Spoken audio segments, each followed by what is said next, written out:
His hand caught hers in the darkness, weak, trembling, impossible after 4 years of silence. "Susan," he whispered, his blind eyes somehow finding her soul. "Let's go inside. There's something I need to tell you about your husband." For 4 exhausting years, 52-year-old Susan Johnson had poured her heart out to Nate Chol, a blind, silent Korean Mafia boss destroyed by the same violence that had killed her husband Raymond. She confessed everything to him. Her grief, her loneliness, the shame of being invisible in a world that overlooked women like her. She believed he couldn't hear a word. She was wrong.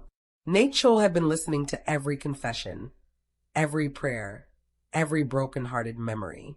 And he'd been carrying a secret that would shatter her world. He was the one who ordered Raymond's execution. Susan wasn't hired by chance. She was his penance.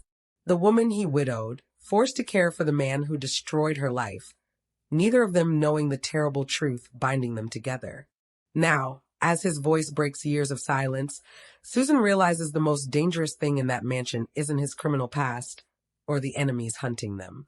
It's the love growing between two people whose grief was born from the same sin. Before we step into this story about impossible forgiveness and the courage it takes to love when love seems unforgivable, I need you to do something. If you've ever had to choose between holding onto anger or risking your heart again, if you know what it's like to be invisible until someone truly sees you, or if you believe that grace is stronger than revenge, this story is for you. Hit that like button, share this with someone who needs to hear it, and subscribe because stories like this about real love, hard choices, and second chances don't get told enough. Now, let's go inside, because what Susan's about to discover will change everything. The alarm screamed at 5:47 a.m. in Susan's cramped Southwest Detroit apartment. She silenced it with a heavy hand, her body aching before the day even began. 52 years old, pulling on teal scrubs 2 sizes too worn, the fabric thin at the elbows. In the mirror, a woman she barely recognized stared back. Tired eyes, graying temples, the weight of 4 years etched into every line of her face. "For years," she whispered to her reflection. "For years of talking to a man who doesn't answer." Raymond's photo sat on her dresser, frozen in time, smiling like he had no secrets. She touched the frame with trembling fingers. "I'm doing the best I can, baby." The drive to the estate felt longer every morning. Past the gates, past Jackson Reed's curt nod, into the cold belly of that neo-Victorian mansion that never felt like anything but a beautiful prison. Iris Cho glanced up from her tablet, barely meeting Susan's eyes. He's already awake. For years here, and still an outsider. Nachel sat in his wheelchair by the window, perfectly still. His eyes, his eyes, clouded, unfocused, one pupil blown wide from whatever hell had stolen his sight. She'd never asked. He'd never told. Because he never spoke. "Good morning, Mr. Chul. It's a cold one today. I brought extra blankets." She prepared his breakfast, juk, the rice porridge she'd learned to make just right, and fed him with gentle precision. Her voice filled the silence like it always did. "I was thinking about Raymond last night. The first time we met, he was so nervous he spilled coffee all over himself." A soft laugh escaped her lips, hollow and aching. He tried to play it cool, but his hands were shaking. "I thought it was the cutest thing." Nachel didn't move, didn't blink, just sat there, a man-shaped silence. But in the darkness behind his ruined eyes, he heard every word, every breath, every crack in her voice when she said Raymond's name. She doesn't know, he thought, a tear sliding down his scarred face. She doesn't know what Raymond really was. What I am, what I did. Physical therapy came next. Susan lifted his right arm, her touch careful, practiced. "I'm going to move your shoulder now. Let me know if it hurts." "Oh, wait, that sad little laugh again. You can't. Sorry. Old joke." She worked his joints, talking through her loneliness. Lorraine called again. "Still saying I'm wasting my life here. Says a woman my age should be living, not just surviving. But where else would I go? This job pays more than anything I could get. And honestly, Mr. Chul, sometimes I think you're the only one who really listens. Isn't that pathetic?" If only she knew how true that was. Afternoon brought poetry. Susan opened the worn Neruda collection, her voice soft and searching. Everything carries me to you, as though everything that exists, aromas, light, metals, were little boats that sail toward those isles of yours that wait for me. She paused, staring at the page. Do you think he meant that? That love can carry you through anything? I used to believe it. Before Raymond died. Before I learned that love isn't enough to keep people safe. Her voice dropped to a whisper. Now I don't know what I believe. Another tear traced down Nachel's face. She didn't see it. She thinks love died with Raymond. His mind screamed in the silence. She doesn't know she's been saving me for 4 years. She doesn't know her voice is the only thing keeping me human. Evening came too fast. Susan wheeled him to his bedroom, helped him into bed with the same tender care she'd shown for 1,460 days. Routine. Ritual. The only constant in both their shattered lives. Good night, Mr. Chul. Same time tomorrow. She paused at the door, hand on the frame, and looked back at the broken man in the bed. Sometimes I wonder what you'd say if you could talk. If you'd tell me I'm foolish for staying. Or if you'd say thank you. A sad smile touched her lips. I guess I'll never know. The door clicked shut. Darkness swallowed the room. And in that darkness, Nachel's lips moved. His voice, unused for 4 years, raw as broken glass, formed 2 words that shattered the silence. Thank you. His hand trembled as he reached toward the nightstand, toward the locked drawer that held everything. The files, the photos, the truth about Raymond Johnson, the truth about why Susan was really here. His fingers found the cold metal of the key, and he clutched it like a weapon, or a confession. Tomorrow, he thought. Tomorrow he would have to choose between the penance that kept him breathing and the love that was killing him slowly. Tomorrow he would have to decide if Susan deserved to know that the man she mourned was a thief, and that the man she'd been caring for was his executioner. Day 1460. For years to the moment since Susan first walked through those gates. 4 years and 2 weeks since they buried Raymond in the cold Detroit ground. Iris caught her at the door, eyes sharp. You all right, Miss Johnson? Fine. The lie tasted like ash. Just a bad morning. But her hands betrayed her during breakfast, trembling so badly the spoon rattled against the bowl. The juk splattered on Nachel's shirt, and something inside Susan just broke. I'm sorry. Her voice cracked. I'm so sorry. I shouldn't, you can't even hear this. But the dam had burst. It's been 4 years, Mr. Chul.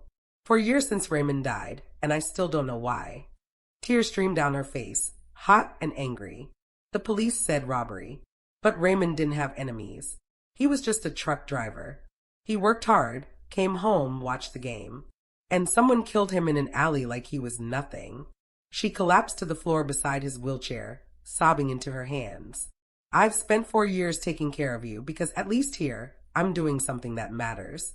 At least here, I'm not drowning in my own head. But today, God, today I just feel empty. The confession poured out like poison. You want to know the worst part? Her voice dropped to a broken whisper. I'm relieved he's gone.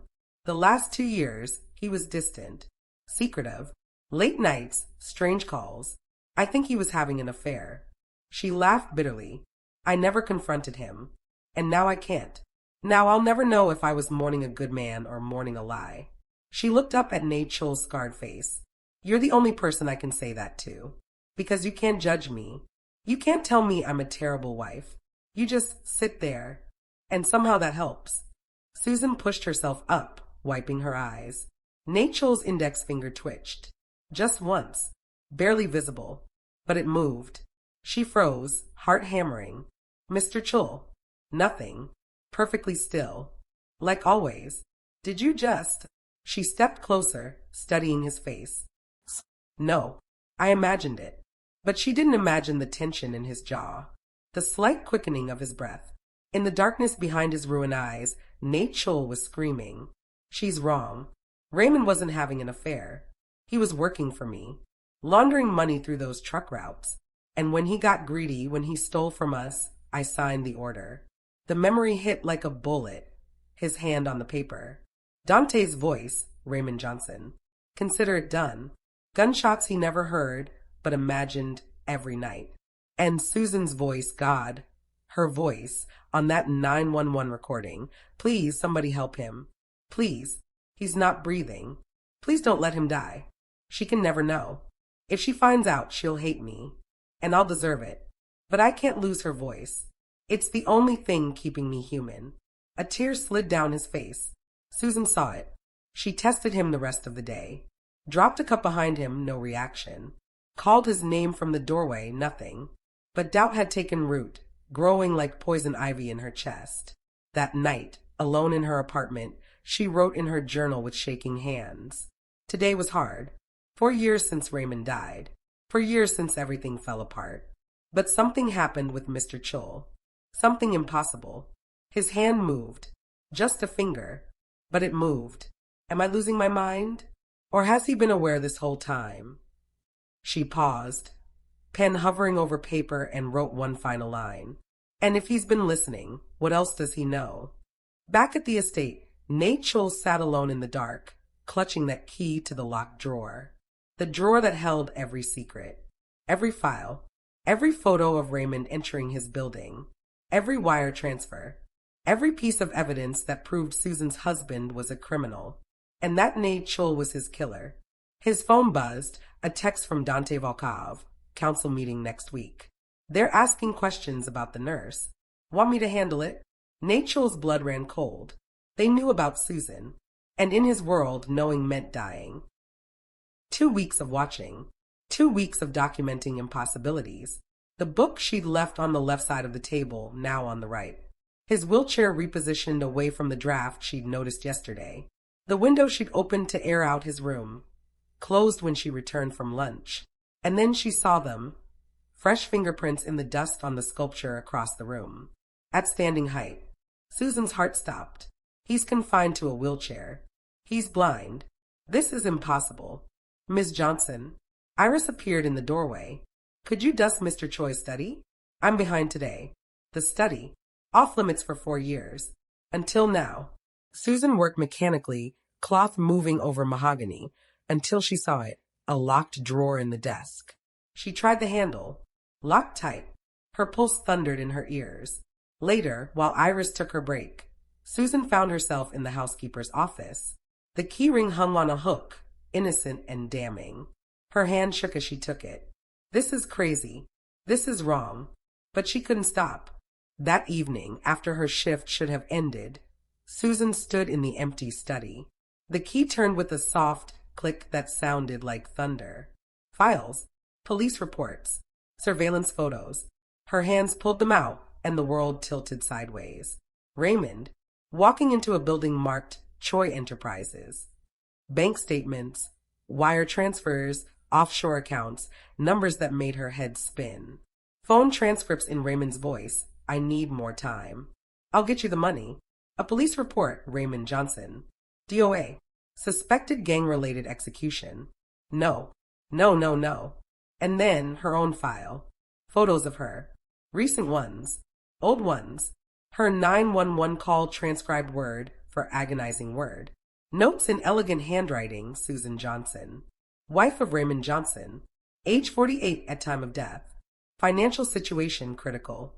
Her hands wouldn't stop shaking as she read further. Susan laughed today, first time in weeks. I don't deserve to hear that sound. She prayed for me. She doesn't know who I am. And she prayed for me. I'm in love with her. God forgive me. The files scattered from her numb fingers, papers fluttering like dying birds. He knew. The words ripped from her throat. He knew who I was. He knew about Raymond. He's been listening this whole time. What are you doing in here? Iris stood in the doorway, face pale, eyes wide with something that looked like fear. Susan couldn't breathe. What is this? Why does he have files on my husband? You need to leave. Now. Not until someone tells me the truth. Susan's voice cracked, years of grief and rage exploding. My husband is in these files. I'm in these files. What the hell is going on? Iris's voice dropped to a desperate whisper.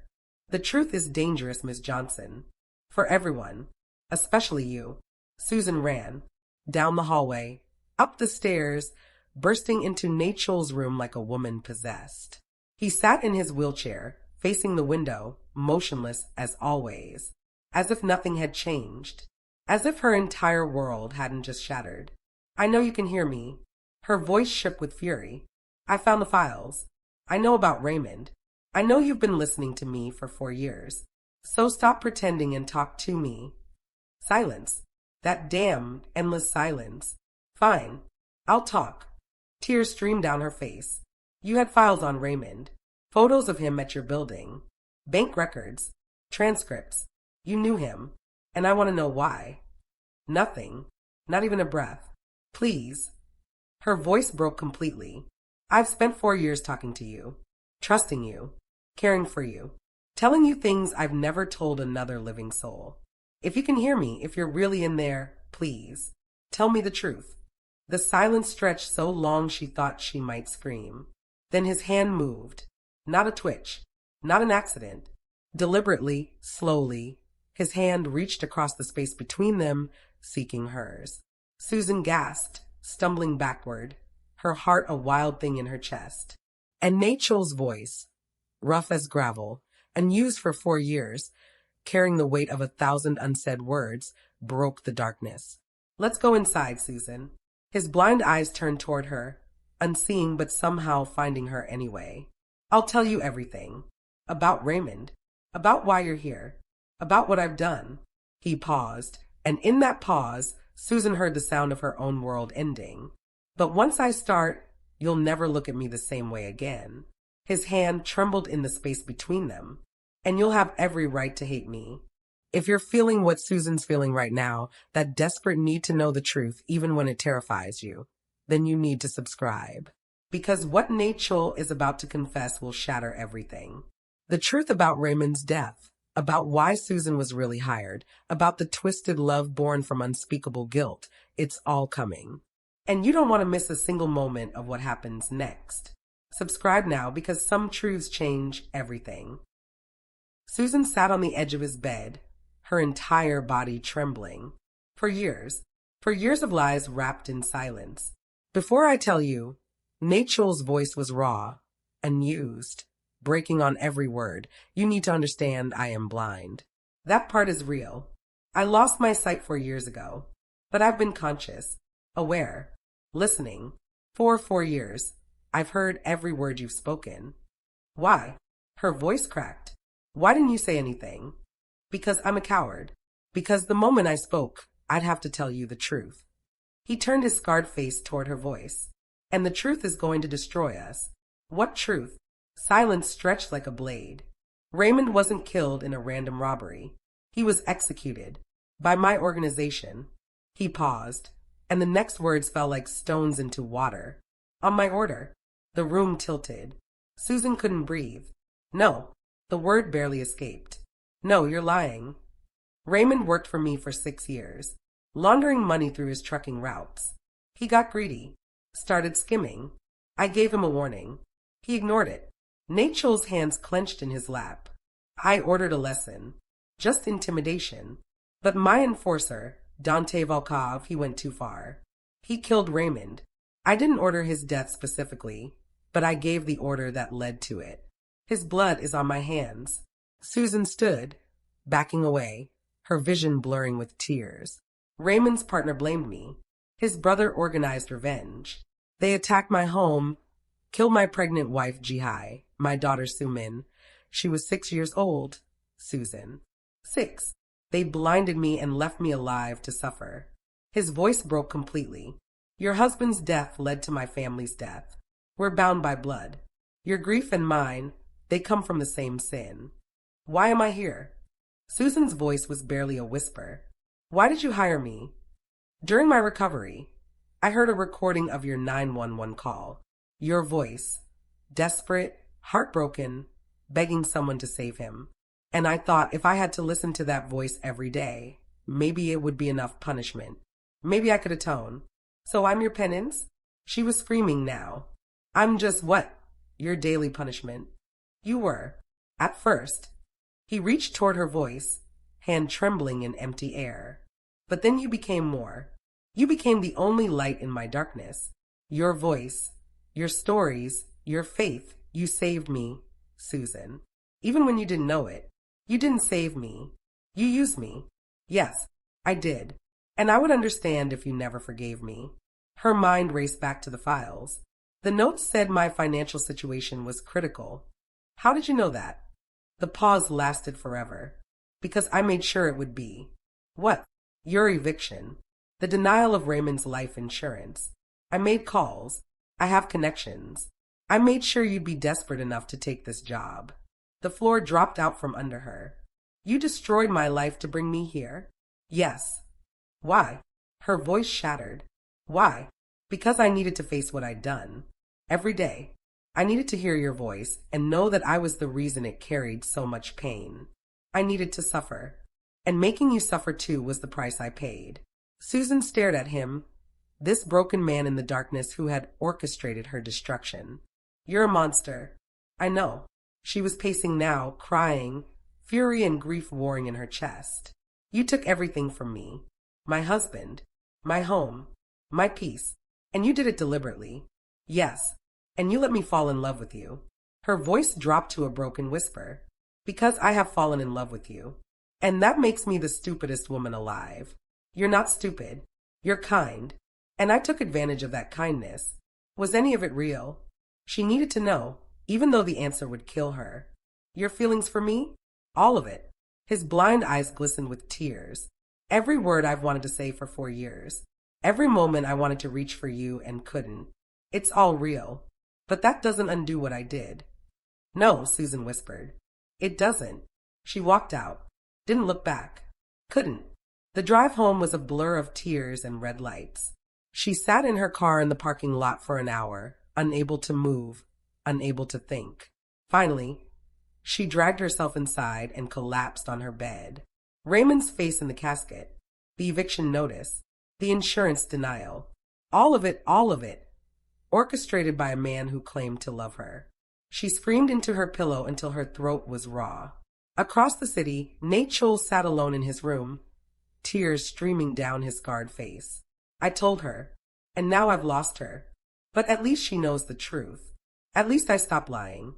His phone buzzed. A text from Dante, heard the nurse knows. Counsel wants her handled. Tonight.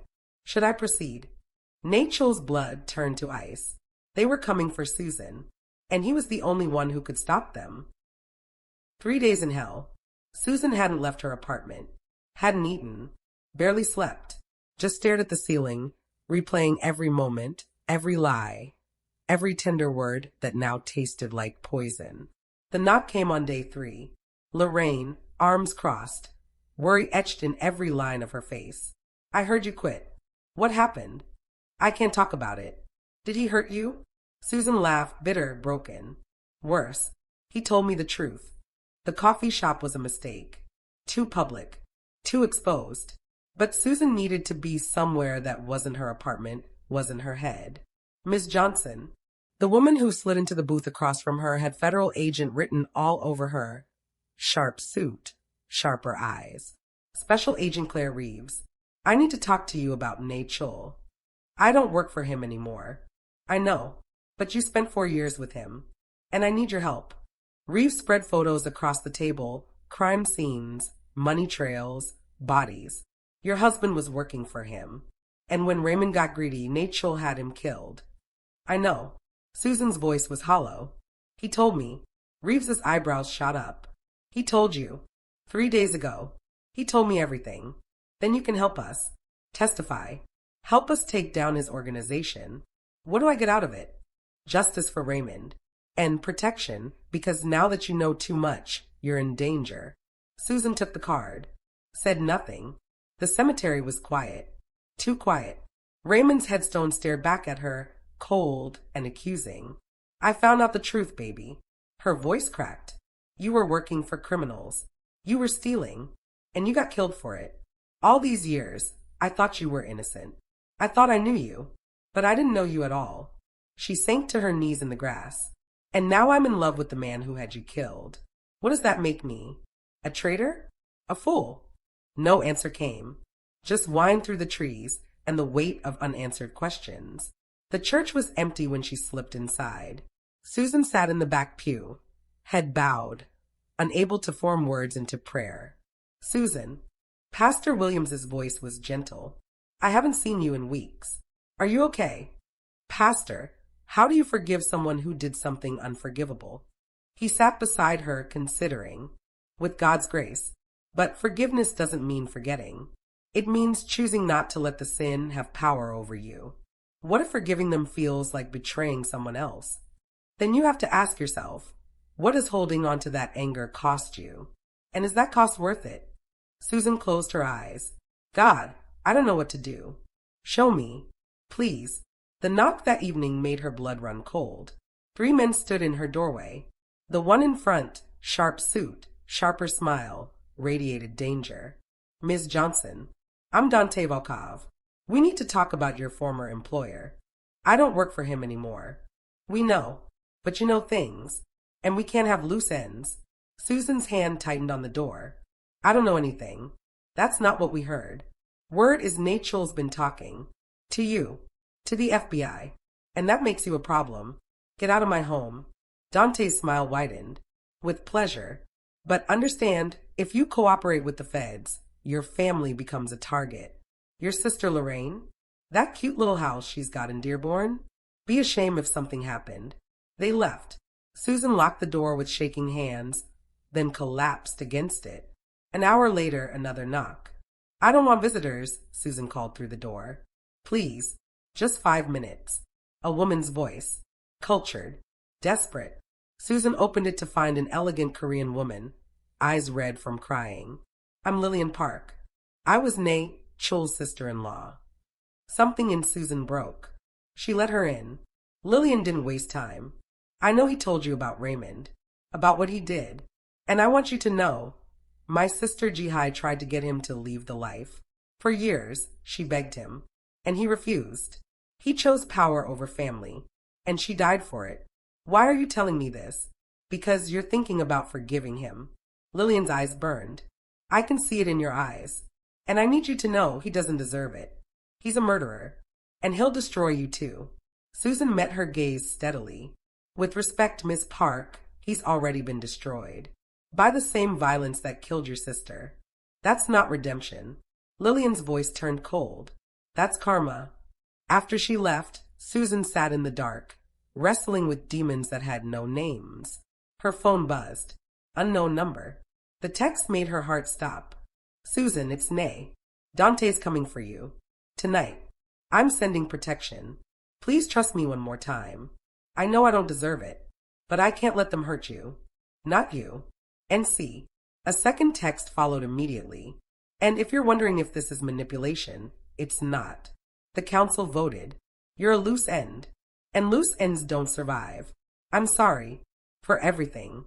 But please run. Susan's hand shook as she grabbed her keys. A car pulled up outside her window. 3 men got out. One of them was Dante, and they were heading for her door. Susan slammed her back door shut, just as Dante's fist pounded on the front. She ran through the alley, fumbling for her phone, heart threatening to explode. Agent Reeves answered on the first ring. I'll help you. Susan gasped for air. But on one condition. What's that? You give Nachel immunity in exchange for his full cooperation. Every file, every name, every account. Silence. Then, why would you want to protect him? Because I don't believe redemption is impossible. And if there's a chance he can do some good with what he knows, then that's better than just locking him up. You love him. Susan closed her eyes. Against all reason. Yes. Meet me at the warehouse on Porter Street. 1 hour. And Miss Johnson? Wear this. A pause. You're going to a council meeting tonight. The restaurant's private room reeked of expensive cigars and cheaper violence. Dante and 2 council members sat across from Nachel, voting on restructuring. Code for execution. The door opened. Susan walked in, wire taped to her chest, terror and fury burning in equal measure. Dante's eyes narrowed. What's she doing here? I'm here because Nachel asked me to be. Susan's voice didn't shake. Miracle. And because you're about to make a mistake. The only mistake was letting him live this long. He has evidence. Against all of you. Bank records, recordings, everything. And it's set to go to the FBI if anything happens to him. Dante laughed. Bluff. It's not. Nachel's voice cut through the room. And Susan's been helping me organize it for weeks. Lie. But Susan held Dante's stare. You're both dead. FBI. Hands up. Chaos erupted. Agents flooded in, weapons drawn. Dante went down hard, cursing. The council members didn't even fight. And Lillian Park, hiding in the corner, feeding information to Dante, crumpled as cuffs snapped around her wrists. Agent Reeves approached Nate Chul. You're coming with us too. He's cooperating, Susan said. We have an agreement, and we'll honor it. But he's not free yet. They led him away. At the door, Nate Chul turned, blind eyes somehow finding her in the chaos. Susan, thank you for everything. Don't thank me yet. Her voice broke. We're not done. 3 months became 6. Testimony, trials, cleared charges, messages passed through Reeves like letters between prisoners, until the day Susan stood in a small coastal house in Northern California, ocean breeze coming through open windows, watching Nate Chul appear in the doorway. New names, new lives, same scars. You're up early, he said, white cane tapping softly. Old habits. They stood at the window together, his hand finding hers. I still don't understand why you stayed. I know. You could have walked away. Started over. Clean isn't the same as whole. Evening light painted the porch gold. Susan broke the silence first. I talked to Pastor Williams today. He said grace isn't about whether someone deserves forgiveness. It's about whether you're willing to carry the weight of withholding it. She turned to him. I can't carry that weight anymore. I forgive you, Nate Chul. Not because what you did was okay, but because I choose love over anger. His voice shattered. I don't know how to live with that. We'll figure it out. Together. He took her hand, brought it to his scarred face. I love you. I know. And I love you too. Susan smiled. Let's go inside. They walked into the house, door closing behind them. 2 broken people choosing grace over bitterness, love over revenge.